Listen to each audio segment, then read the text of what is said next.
Thinking Aloud. Conversations on the leading edge of knowledge and discovery with psychologist Jeffrey Mishlove.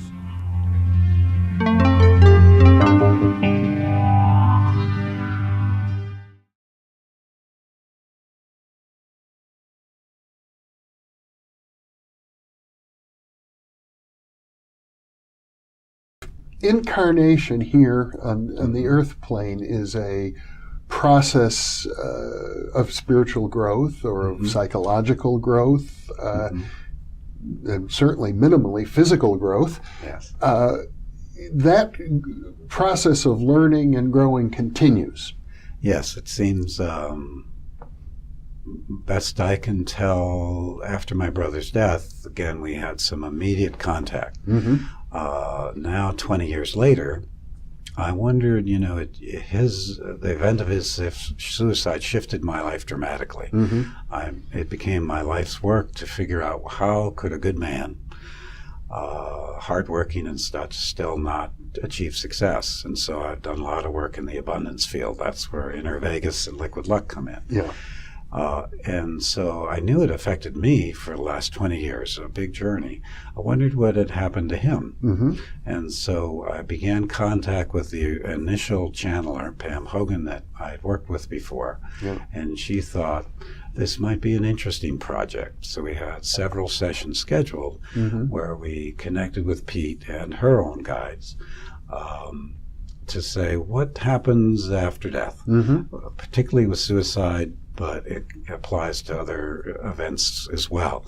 And got, I think, some very interesting information. The first session, I couldn't sit still. I was pacing, chills, crying, the amount of compassion from the other side that was just pouring, and this is a telephone interview.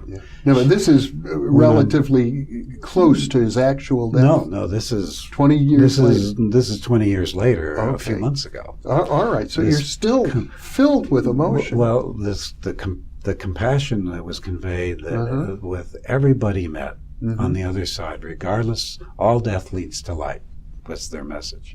Regardless of what kind of jerk you were, whatever it might be from the earth perspective, you're met with tremendous healing and tremendous compassion. And that was even conveyed over the phone lines to me when I was listening to this channeling.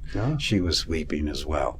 And they talk about a fairly organized process in suicide, 2 or 3 main ways that people are met. On the range of, I only had a few days to go, but I didn't want to go through the cancer pain, and I left early, which may take an hour to dust yourself off, if you will, in earth time ideas, to murder suicide, and how souls are helped with the level of darkness they have.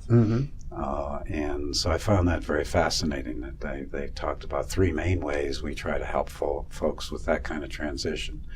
I assume that's true for other traumatic types of death, drug overdose, accidents,